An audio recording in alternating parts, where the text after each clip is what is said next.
Boa tarde, eu sou Ana Joffre, sou professora do Departamento de Biologia Geral, sou do setor de Botânica, do Laboratório de Botânica Estrutural e Funcional. Eu vim apresentar aqui hoje mais uma palestra do Quintas da Ciência. Queria agradecer primeiro ao professor Caio por essa iniciativa, dessas apresentações, dessas palestras, mas queria me desculpar por não poder estar presente. Estou ministrando uma disciplina da pós-graduação e hoje é o último dia da disciplina, dia de avaliação, mas para o projeto não ficar com um buraco, combinei com o professor Caio de eu gravar a minha apresentação e eu vou ter como mediadora a professora Selma, que está aí, que vai me ajudar, para eu não ter que ficar falando para uma tela de computador, porque eu vou dizer para vocês que eu até tentei muito fazer toda a minha apresentação gravada olhando para a tela de computador, mas é muito difícil falar sozinho. Então, né, a professora Selma, ela veio aqui me ajudar, eu quero agradecer muito a ela também por ser mediadora nessa conversa comigo.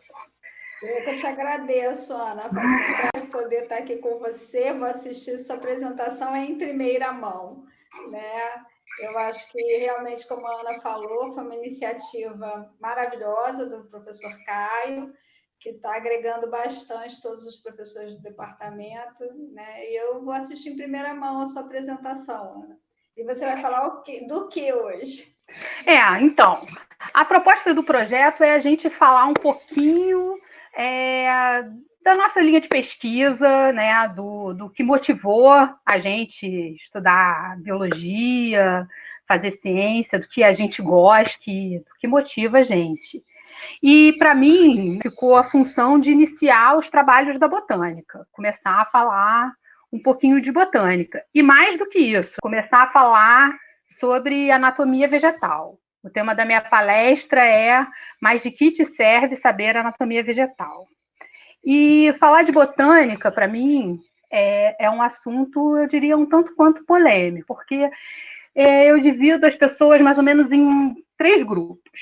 Aquelas que são indiferentes ou não enxergam as plantas, as que adoram ou as que odeiam as plantas. E eu acho que não é paranoia de professora, não, Selma. Não sei, você pode concordar ou não comigo. Mas isso é um fenômeno e tem até um nome, né? A gente sabe muito bem, que chama cegueira botânica. E esse fenômeno, essa cegueira botânica, ela pode ter diferentes causas. Alguns autores dizem que pode ser uma causa neurofisiológica, talvez por causa da condição céssio das plantas. Outros acham que pode ser por causa de processos, de fenômenos culturais, por causa, sei lá, da urbanização. Então, os alimentos hoje estão muito industrializados, as frutas estão dentro de caixinhas por causa dos sucos, os vegetais estão dentro de pacotes, a gente já não sabe mais o que come, já não sabe mais se os alimentos passam por um ciclo de vida, né? Eu brinco até que talvez isso daqui a pouco, ou já está acontecendo com o frango que a gente come, porque talvez as pessoas não saibam que é uma galinha que cisca no quintal. Eu não sei se você percebe isso também.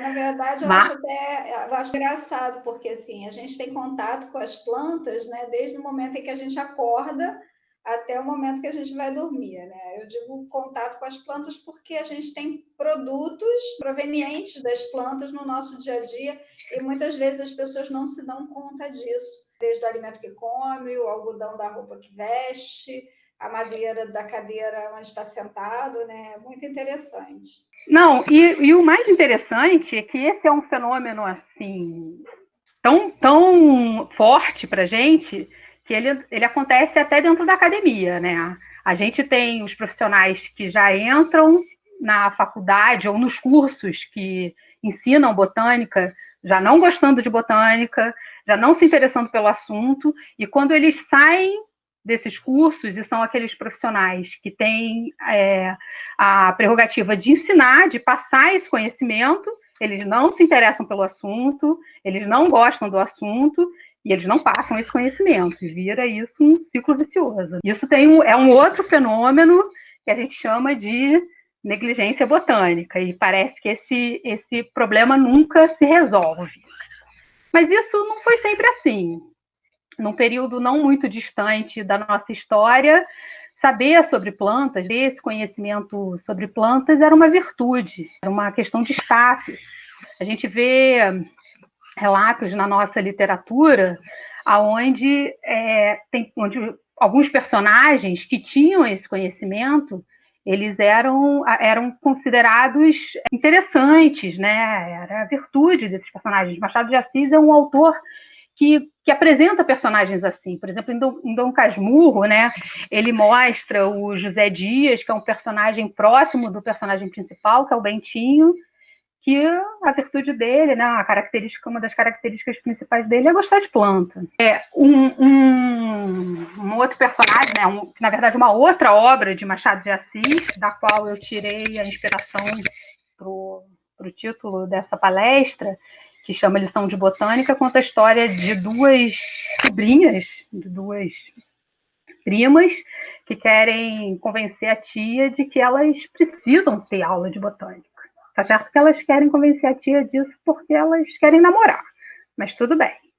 Elas querem convencer a tia de que elas querem ter aula de botânica. E quando a tia pergunta uma frase, mas de que te serve saber botânica? Elas falam, me serve, eu quero saber botânica para conhecer as flores do meu buquê. E aí a gente pode pensar, por que saber botânica era interessante, talvez no começo do século passado? Talvez porque as plantas fossem a principal fonte de medicamento, porque fossem, ainda são, a nossa principal fonte de alimento, ou talvez só porque era um conhecimento importante, ou mostrar esse conhecimento era importante, era bonito, pode ter diferentes motivos. A questão é que se a botânica pode ser um tema difícil, a anatomia vegetal pode ser mais complicado ainda, né? Posso fazer um relato, Ana? Assim, Pode. Eu já comentei isso num outro vídeo que a gente fez no Dia do Biólogo, mas, por exemplo, eu quando escolhi biologia, a botânica não era a minha primeira escolha. Né? Eu entrei para a faculdade e a minha ideia era fazer genética, trabalhar com genética ou com zoologia. Né? Em nenhum momento eu pensei em trabalhar com botânica. E eu fui me apaixonar por botânica depois que eu entrei na universidade, quando eu comecei com as aulas de botânica. Mas realmente a gente sabe que nem sempre é assim. Né? Na verdade, na maioria das vezes, né, a gente tem alunos que têm, eu acho que parece até um certo medo da botânica. E aí, quando entra na anatomia, você passa do macro para o micro e fica muito mais difícil, né? A impressão que eu tenho é que muitas vezes, quando você tem aquele aluno que já não é muito entusiasmado com a botânica, quando você chega na anatomia, é como se você desse uma pá de cal em cima dele. Então, você imagina, se ele já está reclamando com você sobre os termos que ele teve em organografia, já não está gostando mais lá de androceu e gineceu, quando você chega ali com colênquima, elemento de tubo crivado, endoderme, periciclo, tem muito aluno que quer já, cortar os pulsos. Então, quando eu comecei a dar aula de anatomia, uma das minhas preocupações era exatamente cortar esse ciclo. O que fazer para tirar esse estigma dos nomes? Que a gente sabe também, Selma, que não é só o nome que é um problema, né, em anatomia vegetal. Tem outros problemas também. Mas a primeira coisa foi tirar o estigma do nome. Então, a minha preocupação era saber o seguinte: o que me encanta na anatomia, na botânica, na biologia, para eu poder passar para os alunos, para eu poder levar para dentro da disciplina, para tirar essa visão de que você tem que ficar preocupado em decorar, ou preocupado em guardar coisas que parecem tão subjetivas. E aí eu comecei a pensar no que me fez fazer biologia, que me fez gostar da biologia. E uma das principais coisas que me veio à cabeça foi a diversidade. E aí, quando eu penso em diversidade, a primeira coisa que me vem à cabeça é uma paisagem dessa aqui. Linda, com as plantas que eu trabalho aí em primeiro plano. As fúzias, né? Você escolheu de propósito, né? Foi para te agradar. A gente tem que ver até quais são, né? Para ver se a gente já trabalhou com essas, né, Selma? Porque elas estão aqui pertinho. Então, quando a gente vê uma paisagem dessa, a gente tem aqui um mundo de possibilidades, diferentes formas, diferentes hábitos, diferentes cores. Então, nessa amplitude de possibilidades, nessa forma macro, a biologia ela se apresenta de uma forma muito ampla. A botânica se apresenta de uma forma muito ampla. E quando a gente vai diminuindo o espectro, sei lá, chegando, por exemplo, nas flores, você vê, você tem uma gama de diferenças, são todas flores, mas você tem diferentes cores, diferentes peças florais, diferentes estratégias reprodutivas. E aí, se a gente diminui mais ainda, a gente pode entrar na forma e na organização da histologia vegetal, da anatomia vegetal. E quando a gente chega nessa amplitude, a gente tem as características da parede celular que confere à célula vegetal uma característica muito importante, né? Que a parede celular ela permite com que a célula vegetal tenha um tamanho e uma rigidez, né, maior, e ela confere até essa característica mais calendoscópica, permitindo diferentes formas e diferentes configurações. Mas você sabe, eu não sei, né? Na minha época de graduação acontecia muito isso, né? Era um comentário nosso quando éramos alunos, as bolinhas, né? Aluno meu não. A gente tinha que fazer o desenho da imagem que a gente estava, né, observando dos tecidos, enfim, e a gente desenhava, e eu lembro claramente, como se fosse assim, ontem, né, a reclamação sempre dos meus colegas, e às vezes minha um pouco também, porque a gente tinha que desenhar uma infinidade de lâminas, e aí a gente ficava falando que tinha que ficar fazendo bolinha. Né? Aí você mata um, né, Ana? Não, eu mato. O aluno meu não pode falar, não pode falar bolinha. Até porque você olha para essas imagens, olha para essas pranchas. Aqui tem bolinha, aqui tem bolinha. Não é todo lugar, aqui tem bolinha. Não é todo lugar que tem bolinha, né? E o legal, o divertido, é porque no final, né, a gente fala bolinha, mas se o aluno parar para olhar com cuidado, né, com detalhe, ele vai ver, na verdade, uma variedade de formas. As células vão tendo formas completamente diferentes. É muito, muito bonito. E, por exemplo, essas pranchas, elas são de um projeto que a gente tem na UF, com os alunos, que a gente faz com material que os alunos da disciplina de anatomia vegetal, do curso de ciências biológicas, com material que eles confeccionam durante a disciplina, e depois que a disciplina acaba, esse material vai para um atlas de anatomia. Eu e o professor Arno, a gente... São todos cortes dos alunos, então. São todos cortes dos alunos. E o interessante desses cortes é que eles são todos cortes feitos à mão livre durante a disciplina. O que é um corte à mão livre? É um corte onde o aluno usa simplesmente o material biológico, a parte da planta, ou folha, ou caule, ou raiz, e o auxílio de uma lâmina de barbear. Então, ele não precisa de nenhum equipamento muito sofisticado, nenhum tratamento muito elaborado, só o material, essa lâmina de barbear e um corante. No caso, esse é um corante, um duplo corante, que a cor azul evidencia a parede que é rica em celulose e a vermelha a parede que é rica em lignina. É uma técnica relativamente simples, rápida de fazer, e que funciona muito bem, uma das mais usuais no estudo da anatomia. Mas que mostra muita coisa, que mostra que consegue diferenciar os tipos celulares, que consegue diferenciar os órgãos das plantas. Aqui a gente tem uma raiz, aqui a gente tem uma folha, aqui a gente tem um tecido diferente, como, por exemplo, um diafragma. A gente tem tipos celulares diferentes, aqui um vaso, aqui uma endoderme.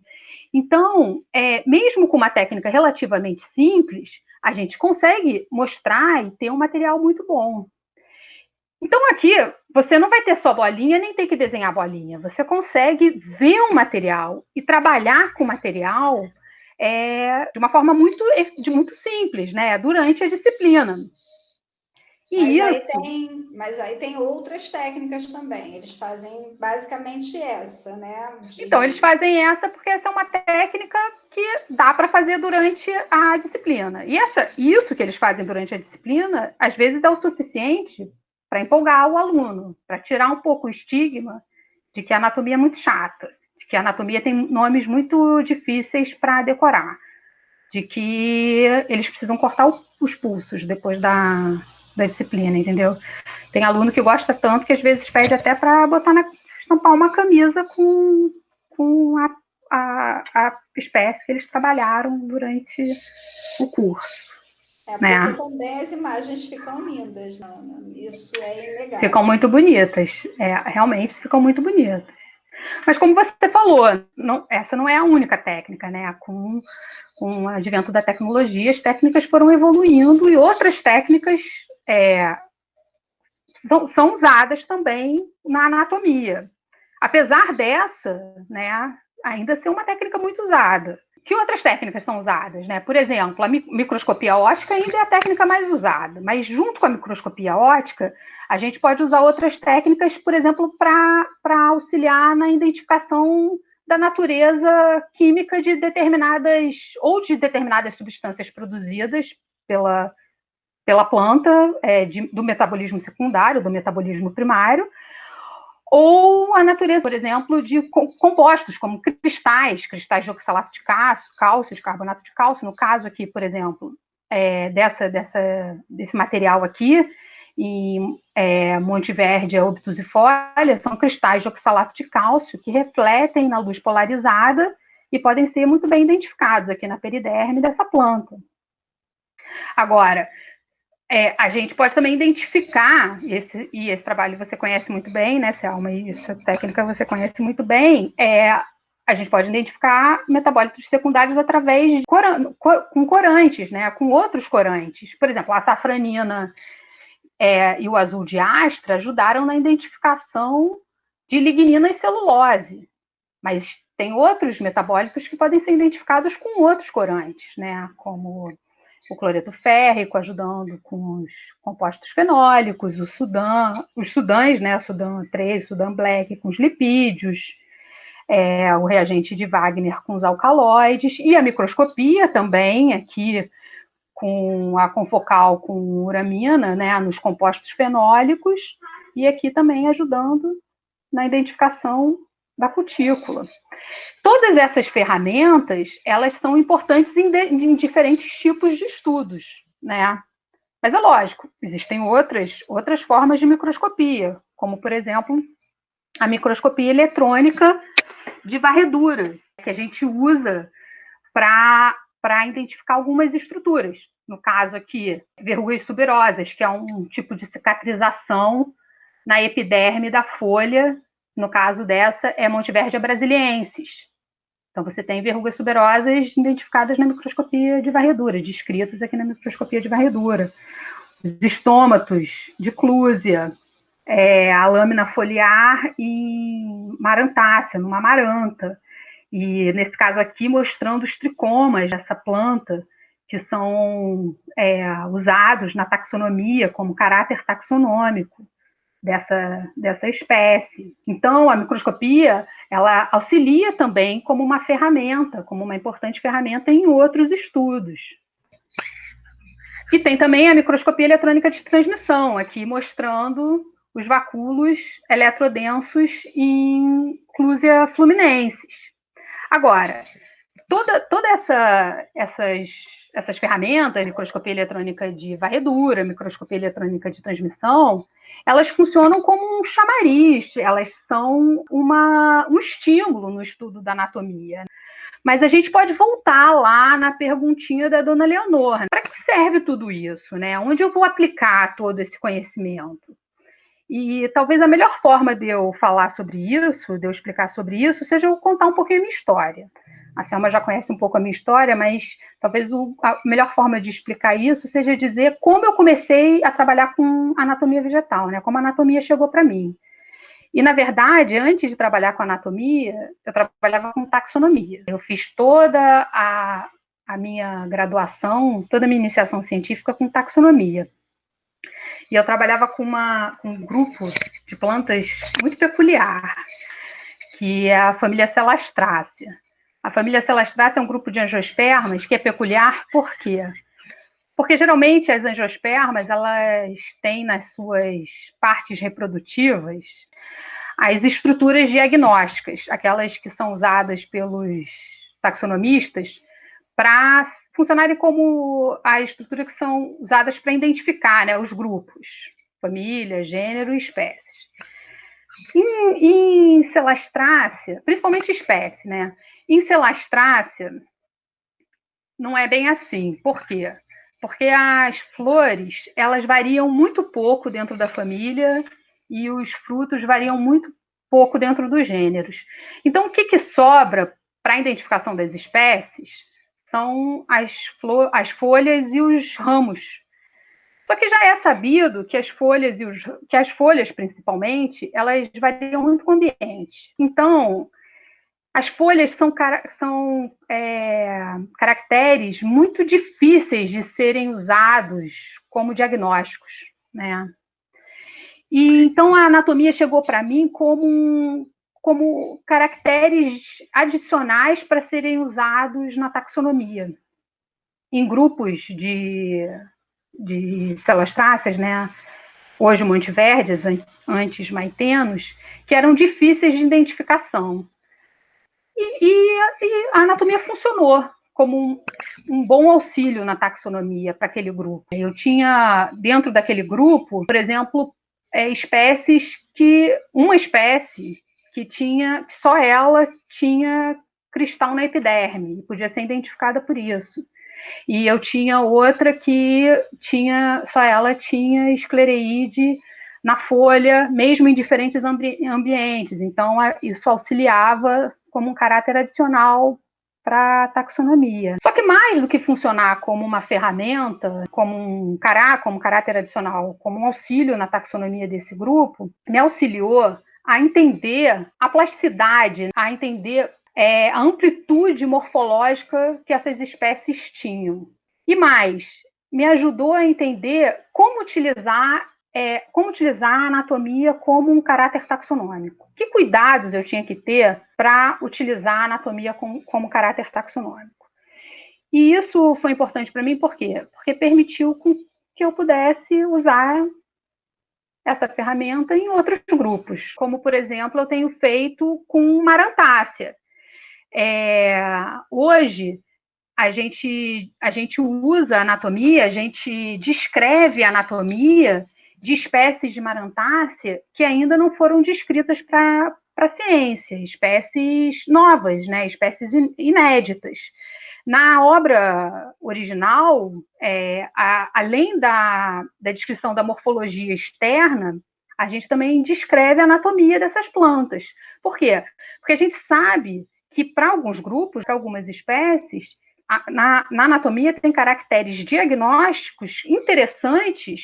E agora você falou de caracteres, né, de diagnose, de caracteres anatômicos, né? A gente também tem, né, os trabalhos que são feitos, né, relacionados a controle, que usam justamente na descrição, né, nas farmacopeias, por exemplo, você tem as características macroscópicas, as características microscópicas das plantas que são plantas medicinais. É bem legal.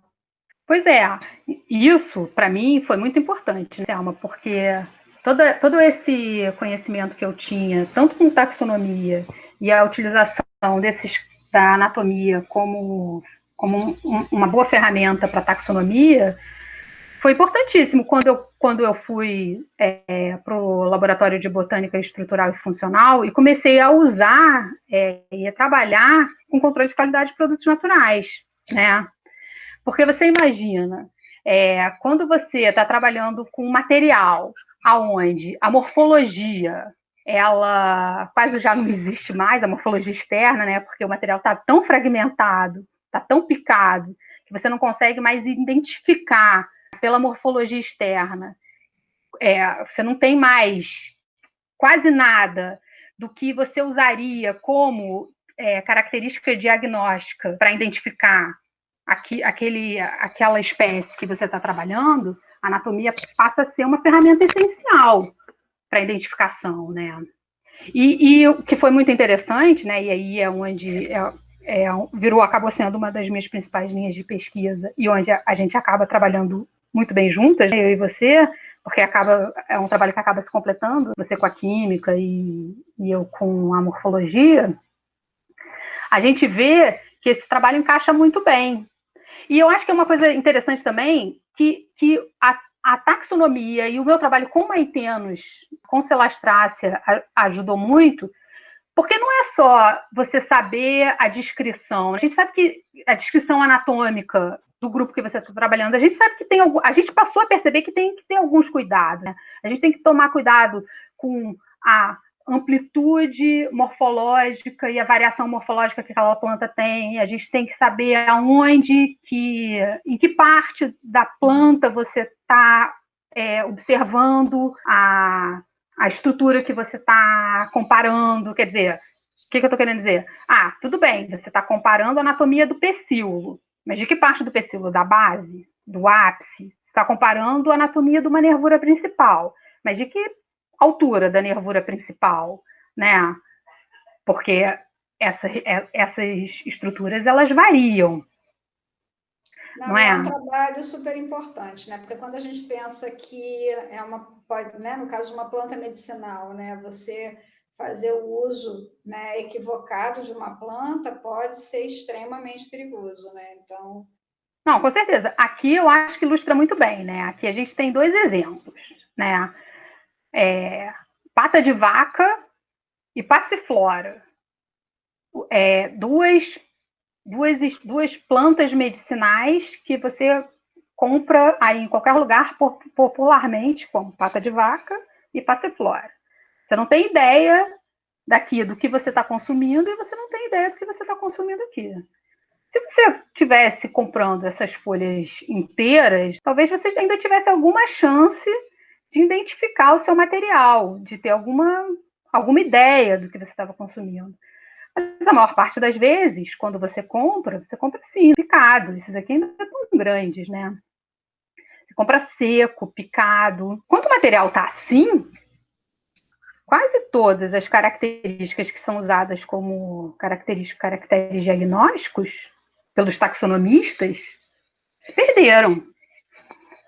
Aí o que vale a pena a gente lembrar é pensar lá naquela prancha lá que a gente viu dos alunos da disciplina de anatomia, naqueles cortes, e lembrar que aqueles cortes foram feitos, provavelmente, com um pedacinho aqui, ó, de 5 centímetros de um material biológico. Daqueles cortes, desse pedacinho de material, saíram aqueles cortes histológicos. E aí a gente consegue isso aqui. Aqui a gente tem mais informação do que a gente tem naqueles fragmentos de folha. Por quê? Porque aqui a gente tem diferentes tecidos, a gente tem um padrão de organização do sistema vascular diferente, a gente tem uma organização, uma morfologia diferente. Então você consegue tentar buscar mais informação. Aqui em Passiflora dá para ver muito mais, diferenças muito mais gritantes. Mas certamente já olha e fala, não, eles são diferentes. Né? Essa coisa é interessante no controle, né? No controle, a coisa mais importante é você saber se aquilo que você está consumindo é certo ou errado, né? Quer dizer, se o produto que eu comprei, ele é aquele ou não. Saber o que é, quer dizer, não é o que eu comprei. Ah, então isso aqui não é passiflora. Tudo bem. Se não é passiflora, eu não vou tomar. Agora, o que eu estou tomando? Bom, eu adoraria saber, mas se eu não sei, pô, paciência, né? Isso não é tão importante. O importante é eu saber se é ou não é. Ah, não, é passiflora, então eu posso tomar. Quer dizer, dependendo da passiflora que eu quero tomar, né? Ainda tem que saber isso. É verificar a autenticidade desse material. Desse né? material. A gente viu muito isso, né? A gente vê muito bem isso no estudo que a gente faz, no trabalho que a gente tem com espinheira santa, que a gente já trabalha há um tempão, né, Selma? A gente já tem um estudo grande com espinheira santa. Quando a gente olha, por exemplo, nesse material aqui, fragmentado com espinheira santa, o que acontece com esse material? Esse material aqui a gente adquiriu de diferentes lugares, material comercializado, em saquinho, bem embalado, bem identificado, às vezes. Lá como espinheira santa, alguns com nome científico, alguns com todas as recomendações que tem que ter numa embalagem, outros não. Vendidos em loja de produto natural, vendido em supermercado. Quando o material está assim, cortado, picado, fica difícil de você saber se esse é diferente desse, se esse é diferente desse. Não dá muito bem para você conseguir ver a diferença de qual é a folha. Mas aqui, olhando só pela diafanização, não tem nem anatomia ainda, né? Não tem nem um corte histológico ainda, mas só pela folha diafanizada, eu já consigo ver que o padrão de inervação é diferente. Esse aqui tem um padrão e esse aqui tem um outro padrão. Esse aqui tem um padrão igual a esse, que é diferente desse aqui. O que quer dizer? Ah, tudo bem, um padrão é diferente do outro. O que isso quer dizer? Quer dizer uma coisa muito simples. Isso aqui é uma coisa, o A é uma coisa, o B é outra. O A é uma espécie, o B é outra espécie. No caso desse material, no caso dessas espinheiras santas, quer dizer que o A pertence a uma família, a um gênero, a uma família, e o B pertence a outra família, a outro gênero. Aí, Selma, você pode virar para mim e falar assim: ah, Ana, poxa, tem que ter um olho muito bom para dizer que essa venação aqui, que isso que você está dizendo que é diferente, tô achando tudo igual, tão parecido. Mas a gente aí mostra um corte anatômico. Bom, aqui não tem dúvida, dá para ver que o que a gente está vendo aqui é totalmente diferente do que a gente está vendo aqui. Que esse pecíolo é totalmente diferente desse pecíolo. Só o contorno dele é diferente do outro. Só o contorno dessa nervura é diferente do contorno dessa nervura. Olha, a organização do sistema vascular desse pecíolo é completamente diferente da organização do sistema vascular desse aqui, né? Essa espécie tem tipos celulares que essa espécie não tem. Essa espécie tem tricoma, a espécie aqui não tem tricoma. Essa aqui é a verdadeira espinha da santa, Monteverde licifolia. Essa aqui é o adulterante, Psorossia bonplanti. Ah, como é que você sabe isso, Ana? Você cortou. Como é que você sabe isso, Selma? Porque alguém já descreveu a anatomia de Monteverde licifolia e alguém já descreveu a anatomia de Psorossia bonplanti. Se não tiver um padrão, eu não tenho como saber. Ou então, para eu fazer esse estudo, eu tenho que fazer o padrão. Uma das coisas mais importantes é a gente estabelecer padrões, né? Então, quando a gente pega aquela planta que ainda não é um produto natural, mas que ela pode ser um potencial produto, uma das coisas que a gente tem que fazer é descrever a morfologia dela, externa e anatômica. Por quê? Você falou produto natural, é engraçado, né? Quando você fala produto natural, na minha mente já vem a estrutura química, né? Porque a gente fala em produto natural, né? Dentro da química de produtos naturais, né? Para a gente seria o produto vegetal, mas é bem isso que você está falando, né? Faz muita diferença você ter a anatomia e poder utilizá-la, né, no controle, e precisa ter realmente uma planta devidamente identificada para que seja o seu padrão. A gente trabalha com padrão também na química, quando a gente tem a substância, por exemplo, isolada e devidamente caracterizada, identificada por ressonância magnética, enfim, a gente tem várias técnicas aí para poder fazer a identificação das substâncias, né, que a gente isola a partir de uma planta, no extrato de uma planta, e esse também muitas vezes serve de padrão. São as nossas substâncias aí de referência, nossos padrões também no controle da qualidade. Então, na verdade, esse estabelecimento dos padrões, ele realmente é importante, né, na anatomia também. Não, com certeza. E a melhor hora que a gente tem para estabelecer esses padrões é na hora que você está trabalhando com a planta, na hora que você começa a trabalhar com a planta, né? Por exemplo, você, Selma, você escolhe uma planta para começar a fazer a caracterização química, ou para começar a estudar uma atividade biológica. Na hora que você vai pegar essa planta, coletar essa planta, levar para um especialista para identificar a planta para você, depositar ela no herbário, é o melhor momento para você também caracterizar morfologicamente essa planta. Porque a planta está bem identificada, está depositada num herbário, foi bem coletada, você tem um bom material dessa espécie que você está trabalhando. E aí já é o momento até para fazer, então, a anatomia, né? Já é o momento para fazer toda essa caracterização. É lógico, dá para fazer depois? Dá para fazer depois. A gente, inclusive, está fazendo isso com uma espécie com qual a gente está trabalhando, que é Eugênia florida. Eugênia florida é uma espécie que a Andréa Nobre fez doutorado, né? Fez doutorado com você.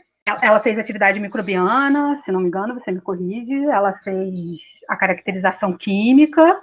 Ela fez foi a avaliação, né, microbiológica do material. Isso.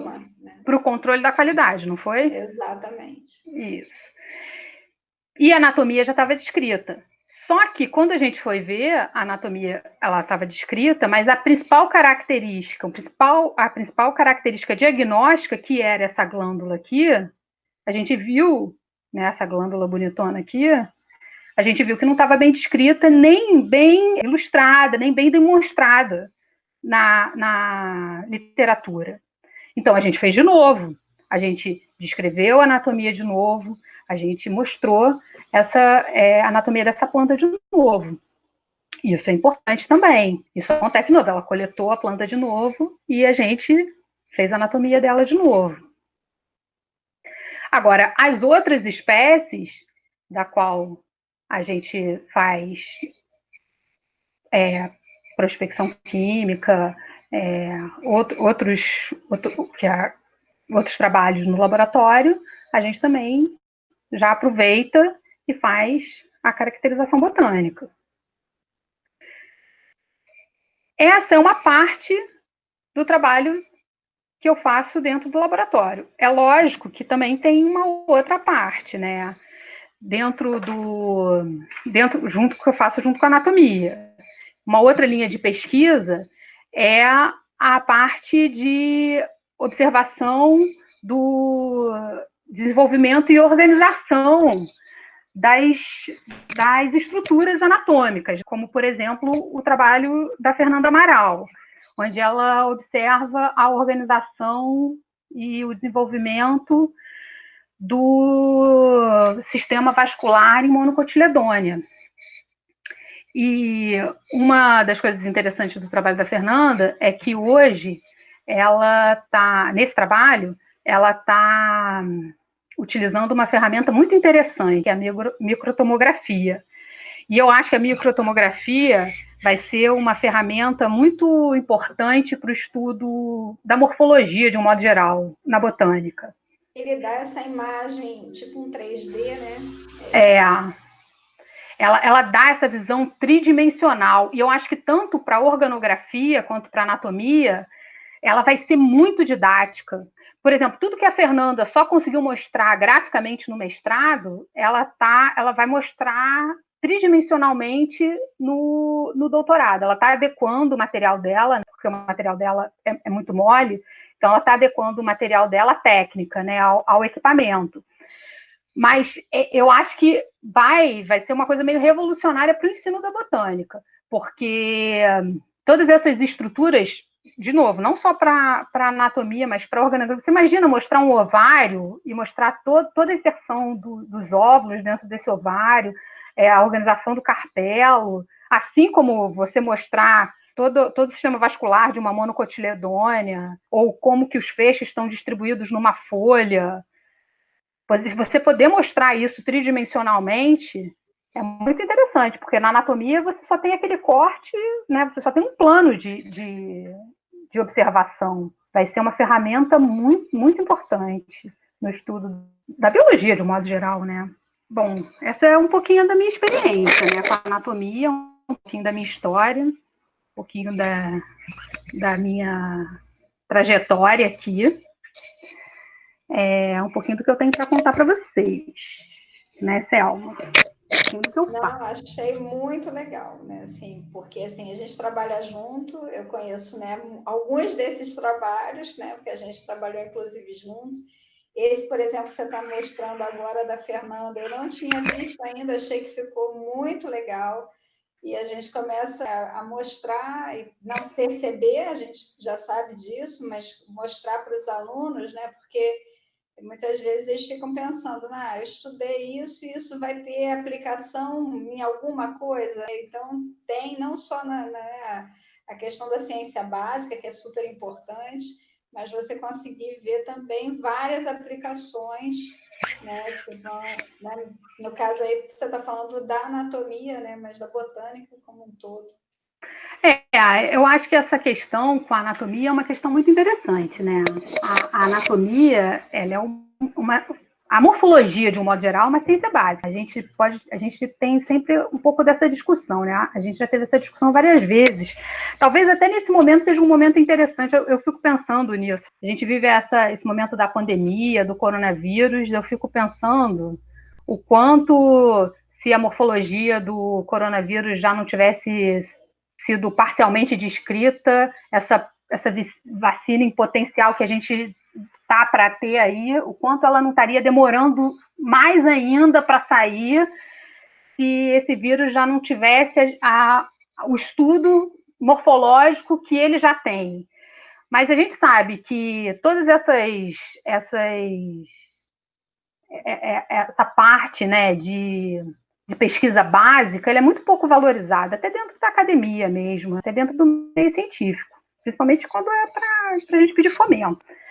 Mas, de um modo geral, a anatomia ela sempre teve muito associada com outras linhas, com a fisiologia, sempre caminhou junto, com a taxonomia, com a ecologia.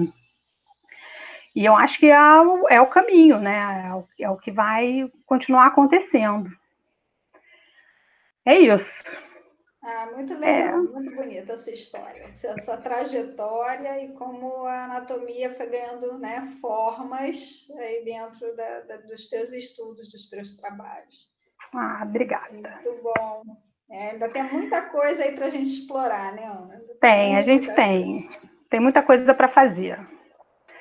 Quando eu pensei em terminar essa apresentação, eu pensei em terminar com uma frase que o meu orientador, que você conhece muito bem, sempre me falava, que era assim, ele falava em latim, eu não vou falar em latim não, mas ele falava assim, que a botânica é a ciência mais ampla.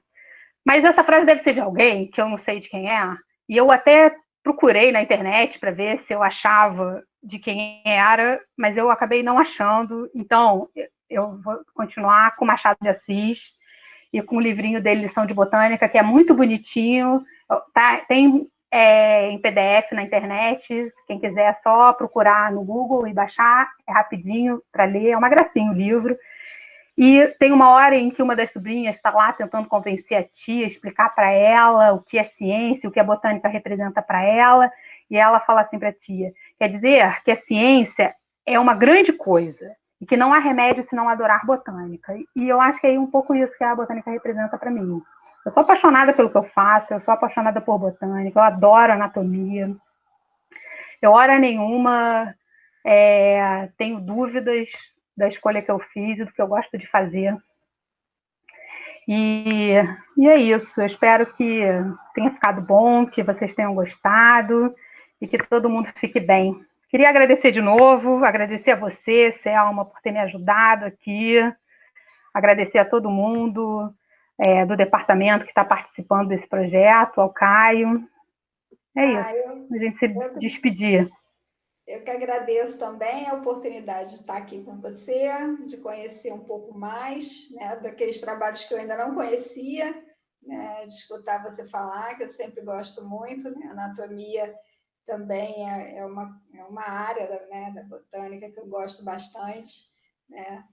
É uma pena não estar sendo ao vivo, certamente muita gente teria aí várias perguntas para você, né, mas, enfim. Bom, pode perguntar, tem um e-mail aí, quem quiser perguntar, eu sabendo, eu respondo.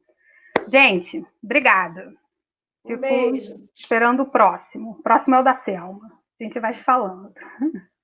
Tchau.